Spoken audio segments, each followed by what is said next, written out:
സുഹൃത്തുക്കളെ, ബൽക്കിസ് ബാനു ബലാത്സംഗ കേസിൽ ശിക്ഷിക്കപ്പെട്ട് പുറത്തിറങ്ങിയ ആളുകളെ ഹിന്ദുക്കൾ ആഘോഷിച്ചപ്പോൾ എനിക്കാദ്യം അത്ഭുതവും വെറുപ്പും ഒക്കെ തോന്നിയിരുന്നു. സ്ത്രീകൾ തന്നെയാണ് ഇവർ ആഘോഷിക്കുന്നത്. ബലാത്സംഗ കേസിൽ ശിക്ഷിക്കപ്പെട്ട ആളുകൾ ബ്രാഹ്മണന്മാരാണ് എന്നാണ് അറിയാൻ കഴിയുന്നത്. അതിനെപ്പറ്റി അന്വേഷിച്ചപ്പോൾ എനിക്ക് സംഘപരിവാറുകാരോട് ആരാധന തോന്നി. അവരെ നമ്മൾ മനസ്സിലാക്കിയില്ലല്ലോ എന്നുള്ളൊരു വിഷമം ഉണ്ടായി. ഈ ചാനലിൽ തന്നെ ഇട്ടൊരു പോളാണ്. അഗ്രചർമ്മം, അതായത് ഈ സുന്നത്ത് ചെയ്യുന്നത് ലൈംഗിക അസംതൃപ്തിക്കും പീഡനത്തിനും കാരണമാകുന്നുണ്ടോ എന്നാണ് ഞാൻ ചോദിച്ചത്. അപ്പോൾ 58% പേരും ഉണ്ട് എന്നാണ് പറയുന്നത്. അപ്പം ഞാനിപ്പോൾ ഒരു വർഷത്തോളമായിട്ട് അങ്ങനെ സ്ഥിരമായിട്ട് അല്ലെങ്കിൽ വല്ലപ്പോഴും ഇസ്ലാമിനെ വിമർശിക്കുന്ന വീഡിയോ ചെയ്യാറില്ല. എനിക്കിപ്പോൾ നിലവിൽ 2 കേസുകളുള്ളത് ക്രിസ്ത്യാനികളുടേതാണ്. അതിന് മുന്നേ 2 കേസ് വന്നത് ഹിന്ദുക്കളുടേതാണ്. അപ്പോൾ അതിനനുസരിച്ചിട്ടാണ് ഞാൻ വീഡിയോ ചെയ്യുന്നത്. എവിടുന്നാണോ റെസിസ്റ്റൻസ് വരുന്നത് അതിനനുസരിച്ചിട്ടായിരുന്നു ഞാൻ വീഡിയോ ചെയ്യുന്നത്. അപ്പോൾ എൻ്റെ ചാനലിൽ പ്രേക്ഷകരും ആ ഒരു ലെവലിലായിരിക്കും. എന്നിട്ടും അവരിൽ 58% പേരും പറയുന്നത് ഈ അഗ്രചർമ്മം നീക്കം ചെയ്യുന്നത് കൊണ്ട് ലൈംഗിക പ്രശ്നങ്ങളുണ്ടാകും, അവർക്ക് ലൈംഗികതയുടെ സുഖം അല്ലെങ്കിൽ അതിൻ്റെ ഒരു പാരമ്യം കിട്ടില്ല, അതുകൊണ്ടാണ് ഇവരിങ്ങനെ ആൾക്കാരെ പീഡിപ്പിക്കുന്നതെന്നൊക്കെ. അപ്പോൾ സ്ത്രീകളുടെ കാര്യം ഇതിലും കഷ്ടമാണ്. ഇങ്ങനെ ഈ തുമ്പില്ലാത്ത നമ്മുടെ ശാസ്ത്രീയമായിട്ട് പറയുകയാണെങ്കിൽ ഈ മുറിയന്മാർ എന്നൊക്കെ പറഞ്ഞ് ഇതുകൊണ്ട് മുസ്ലിം സ്ത്രീകൾ വളരെയധികം ലൈംഗിക ദാഹം അനുഭവിക്കുന്നു എന്ന് ആണ് എനിക്ക് മനസ്സിലാകുന്നത്. അത് ഒരുപക്ഷെ നമ്മുടെ പ്രശസ്ത ചിന്തകരും ശാസ്ത്രജ്ഞന്മാരൊക്കെ ആയ ആളുകൾ, എസൻസുകാർ, എക്സ് മുസ്ലിംസ്, ഇവരൊക്കെ പറയുന്നത് ഈ അഗ്രചർമ്മം നീക്കം ചെയ്യുന്നത്, സുന്നത്ത് ചെയ്യുന്നതൊക്കെ ലൈംഗിക അസംതൃപ്തിക്കും മറ്റും കാരണമാകുന്നുണ്ട്, അത് പിന്നെ തീവ്രവാദത്തിലേക്കൊക്കെ നീങ്ങുന്നുണ്ട് എന്നൊക്കെയാണ്. ഇപ്പോൾ ഉദാഹരണം പറഞ്ഞു കഴിഞ്ഞപ്പോൾ ഇസ്രായേൽ പാലസ്തീൻ യുദ്ധം, 2 പേരും സുന്നത്ത് ചെയ്യുന്ന ആൾക്കാരാണ്, അഗ്രചർമ്മം നീക്കം ചെയ്യുന്ന ആൾക്കാരാണ്. അമേരിക്കയിലും കൂടുതൽ ആളുകളും ഈ അഗ്രചർമ്മം നീക്കം ചെയ്യുന്ന ആളുകളാണ്. ഇംഗ്ലണ്ടിൽ ഇവരും ഈ അഗ്രചർമ്മം നീക്കം ചെയ്യുന്ന ആൾക്കാരാണ്. അപ്പോൾ ഇവർക്ക് അസംതൃപ്തി ഉണ്ടാകും, കിട്ടണം. അതുകൊണ്ടാണ് ഇംഗ്ലണ്ടുകാരൊക്കെ കപ്പൽ കയറിയിട്ട് നാട് മുഴുവനും പോയത്.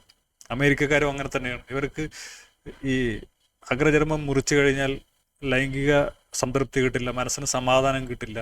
അപ്പോൾ മാനസികമായ പ്രശ്നങ്ങൾ, അപ്പോൾ നാട്ടുകാരെ പീഡിപ്പിക്കണം, നാട്ടുകാരുടെ ചോര കാണുന്നൊക്കെ ആഗ്രഹം തോന്നും. അങ്ങനെ അമേരിക്കക്കാരും ഇങ്ങനെ നാടുനീളെ പ്രശ്നങ്ങൾ ഉണ്ടാക്കുക. ഇപ്പോൾ ജൂതന്മാരും മുസ്ലിങ്ങളും തമ്മിൽ അടി എന്തുകൊണ്ടാണ്? അഗ്രചർമ്മം നീക്കം ചെയ്യുന്നതുകൊണ്ടാണ്. നിങ്ങൾ ഹിന്ദുക്കളെ നോക്കൂ, ബുദ്ധന്മാരെ നോക്കൂ, മ്യാൻമാറിലൊക്കെ എന്ത് സമാധാനമാണ്. കാരണം എന്താ, അവർ അഗ്രചർമ്മം നീക്കം ചെയ്യാറില്ല. ഇപ്പോൾ ഈ ബൽക്കിസ് ബാനുവിനെ പോലെയുള്ള മുസ്ലിം സ്ത്രീകളുടെ ലൈംഗിക ദാഹം മാറ്റാൻ, അത് അവരിൽ ബ്രാഹ്മണ ബീജം കുത്തിവെക്കാൻ, ബ്രാഹ്മണൻ എന്ന് പറഞ്ഞാൽ ഏറ്റവും നല്ല ബീജങ്ങളുള്ള, ഏറ്റവും നല്ല DNA ഉള്ള, ഇതിപ്പോൾ പരിണാമം, എവല്യൂഷൻ തിയറികളൊക്കെ വെച്ചിട്ട് അതൊക്കെ തെളിയിക്കപ്പെട്ടതാണ്. അതൊക്കെ നമ്മുടെ എസൻസിലെ ശാസ്ത്രജ്ഞന്മാരോടൊക്കെ ചോദിച്ചു കഴിഞ്ഞാൽ നിങ്ങൾക്ക് അതിൻ്റെ രേഖകളൊക്കെ കിട്ടും. ഞാൻ സ്കൂളിൽ പോയിട്ടില്ല, വിവരം കുറവാണ്, അതുകൊണ്ടാണ് കേട്ടോ. അപ്പോൾ അവരോട് ചോദിച്ചാൽ നിങ്ങൾക്ക് അതിനെ പറ്റിയിട്ടുള്ള ഡാറ്റകളൊക്കെ കിട്ടും. അപ്പോൾ ഈ നല്ല DNA ബൽക്കിസ് ബാനുവിൽ കുത്തിവെക്കാൻ ശ്രമിച്ചു. അതുകൊണ്ട് തന്നെ മുസ്ലിങ്ങളിൽ ശാന്തിയും സമാധാനമുള്ളൊരു തലമുറ ഉണ്ടാവട്ടെ എന്ന് വിചാരിച്ചു. ഇത് നന്മ ചെയ്തു. പക്ഷെ അത് നാട്ടുകാർക്കും വേണ്ട, മുസ്ലിം തീവ്രവാദികൾക്ക് വേണ്ട. ഇവന്മാരോട് നന്മ ചെയ്യാൻ പറ്റില്ല. മര്യാദക്ക് എന്തായാലും ഇവർ സമ്മതിക്കില്ല. പക്ഷെ നമ്മുടെ ആ ഒരു മറ്റുള്ളവനോടുള്ള ഗുണകാംക്ഷ കൊണ്ട് ഇവരൊക്കെ നന്നാവട്ടെ എന്ന് വിചാരിച്ചുകൊണ്ട് ആ പാവപ്പെട്ട ഗുജറാത്തിലെ ആ മനുഷ്യർ, ബ്രാഹ്മണന്മാരെന്നൊക്കെ പറഞ്ഞാൽ ദൈവത്തിൻ്റെ സ്വന്തം ആളുകളാണ്, ആ മഹാസാധുക്കൾ, ആ പുണ്യവാന്മാർ ഒരു സൽക്കർമ്മം ചെയ്തു. നല്ലത് നായ്ക്ക് പറ്റില്ല എന്ന് പറയില്ലേ, അതേപോലെ അത് ചെയ്തപ്പോൾ പ്രശ്നം, ബലാത്സംഗം എന്നൊക്കെ പറഞ്ഞിട്ട് പ്രശ്നം. ഇപ്പം നമ്മുടെ എസൻസുകാർ തന്നെ അല്ലെങ്കിൽ സ്വാതന്ത്ര്യ ചിന്തകർ തന്നെ ഈ നന്മ ചെയ്യാൻ ശ്രമിക്കുന്നുണ്ടെന്നാണ് എൻ്റെ ഒരു അറിവ്. കാരണം മുസ്ലിം സ്ത്രീകളൊക്കെ ഇങ്ങനെ ലൈംഗിക ദാഹം അനുഭവിക്കുന്നവരാണ്. ഇവരുടെ ലൈംഗിക ദാഹം മാറ്റിക്കൊടുക്കാൻ, ഇവരെ മതത്തിൽ നിന്ന് ചാടിച്ച് ഇവരുടെ ലൈംഗിക ദാഹം മാറ്റിക്കൊടുക്കാൻ പ്രത്യേകം സജ്ജരായ അല്ലെങ്കിൽ അതിനുവേണ്ടി മാത്രം പ്രവർത്തിക്കുന്ന ആളുകളുണ്ടെന്നാണ് എൻ്റെ അറിവിൽ എനിക്കറിയാൻ കഴിയുന്നത്. അവരിപ്പോൾ എസൻസിൻ്റെ പ്രമുഖ നടത്തിപ്പുകാരാണ് എന്നൊക്കെയാണ് ഞാനിവിടെ കേട്ടിട്ടുള്ളതൊക്കെ. എനിക്കറിയില്ല അതിൻ്റെ യഥാർത്ഥ സംഗതികൾ എന്താണെന്നൊക്കെ. അപ്പോൾ ഈ മുസ്ലിങ്ങൾ അറ്റമുറിക്കുന്നത് കാരണം ഉണ്ടാകുന്ന ലൈംഗിക പീഡനങ്ങൾ മദ്രസയിൽ എപ്പോൾ നോക്കിയാലും പീഡനമാണ്.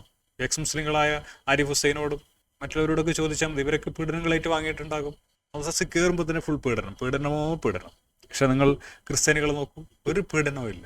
മാർപ്പാപ്പ, പിന്നെ ലോകത്തിലെ മൊത്തം ക്രിസ്ത്യാനികൾ, ഇവർ ഇത്രയും വലിയൊരു സെറ്റപ്പ് ക്രിസ്ത്യാനിറ്റി ഉണ്ടായിട്ടും, റോം കേന്ദ്രീകരിച്ചിട്ടുള്ള ഒരു സെറ്റപ്പ് ഉണ്ടായിട്ടും ഒരറ്റം പോലും ഇങ്ങനെയുള്ള വൃത്തികേടുകൾ ചെയ്തിട്ടില്ല. എന്തുകൊണ്ടാണ്? അറ്റം മുറിക്കാത്തതുകൊണ്ടാണ്.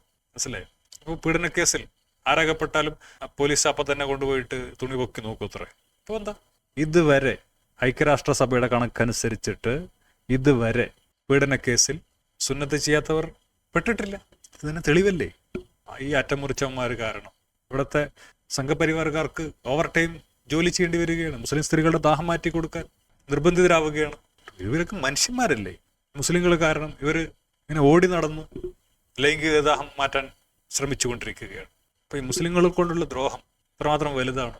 അറ്റമുറി കാരണം ലൈംഗിക ദാഹം അനുഭവിക്കുന്ന മുസ്ലിം സ്ത്രീകൾ എസൻസിലെ മുറിയന്മാരല്ലാത്ത ആളുകളുമായി ബന്ധപ്പെടേണ്ടതാണ്. ശാസ്ത്രീയമായിട്ട് പോയ അറ്റം വെച്ച് പിടിപ്പിക്കാൻ പറ്റുമെന്നാണ് പറയുന്നത്. അതിനുവേണ്ടി എസൻസിന്റെ നേതൃത്വത്തിൽ എല്ലാ ജില്ലയിലും അറ്റം വെച്ച് പിടിപ്പിക്കൽ ക്യാമ്പ് തുടങ്ങുമെന്ന് രവി സാർ കഴിഞ്ഞ യോഗത്തിൽ പറഞ്ഞിട്ടുണ്ട്. അത് എത്രയും പെട്ടെന്ന് നടപ്പിൽ വരുത്താൻ സാധിക്കട്ടെ എന്ന് ആഗ്രഹിക്കുകയാണ്. അറ്റത്തിൽ തൂങ്ങിക്കിടക്കുന്ന ഒരു പ്രശ്നം പരിഹരിക്കപ്പെടട്ടെ എന്ന് ഞാൻ ആഗ്രഹിക്കുകയാണ്.